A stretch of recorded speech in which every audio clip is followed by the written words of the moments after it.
জুলাই ঐক্য এর উদ্যোগে লক্ষ্মীপুরে কারাবরণকারী ছাত্র জনতা, সেবা প্রদানকারী ডাক্তার ও শহীদ পরিবারদের সংবর্ধনা অনুষ্ঠানের আয়োজন করা হয়েছে।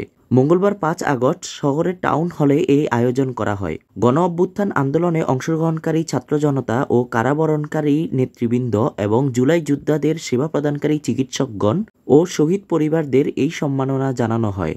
অনুষ্ঠানে জেলার বিভিন্ন প্রান্ত থেকে আগত বৈষম্যবিরোধী ছাত্র আন্দোলনের ছাত্রনেতা, জুলাই আন্দোলনের কারাবরণকারী ও শহীদদের তাদের সাহসিকতার স্বীকৃতি স্বরূপ সম্মাননা প্রদান করা হয়। পাশাপাশি দুর্দিনে সাধারণ মানুষের পাশে দাঁড়ানো ও জুলাই আন্দোলনকারীদের দেয়া চিকিৎসা সেবাকে শ্রদ্ধা জানিয়ে সম্মাননা তুলে দেওয়া হয়।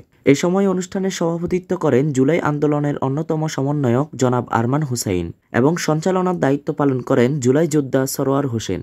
এছাড়াও অতিথি হিসেবে উপস্থিত ছিলেন আধুনিক হসপিটালের ব্যবস্থাপনা পরিচালক doctor Mohammad Shahjahan, care specialised হসপিটালের ব্যবস্থাপনা পরিচালক শেখ মুজিবুর রহমান সহ বিভিন্ন ডাক্তারগণ। অনুষ্ঠানে উপস্থিত ছিলেন জেলার বিশিষ্ট ব্যক্তিবর্গ, সাংবাদিক, শিক্ষক, সাংস্কৃতিক কর্মী এবং বিভিন্ন সামাজিক সংগঠনের প্রতিনিধিরা। শহীদ পরিবারের সদস্যদের হাতে স্মারক উপহার ও ফুল তুলে দিয়ে তাদের আত্মত্যাগের প্রতি গভীর শ্রদ্ধা জ্ঞাপন করা হয়। আয়োজকরা জানান, আমরা বিশ্বাস করি ইতিহাসকে স্মরণ করাই ভবিষ্যতের পথ দেখায়। এই সংবর্ধনা সেই ইতিহাসেরই স্বীকৃতি। সকল শহীদের প্রতি আমাদের বিনম্র শ্রদ্ধা।